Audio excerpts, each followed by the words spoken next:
how to recover deleted photos and videos from Snapchat. Hi everyone, this is Kate and welcome back to another video, and on today's video we will learn how we can recover deleted photos and videos from Snapchat. So without further delay, let's get started with this video. For that, you can use your Snapchat's My Data feature. So open up Snapchat application in your mobile device and make sure that you're logged in with your preferred account. Once you're here, tap on your profile icon or your Bitmoji icon at the top left corner. Here, tap on the settings icon from the top right.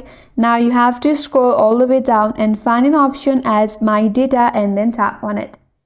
From here, scroll down a bit and tap on Next. Here, confirm your email, select your date range, and once you're done, you have to submit the request. So tap on Submit. After that, Snapchat will prepare a data archive and send the download link to your registered email. And there you have to download the archive and extract it to find your deleted content.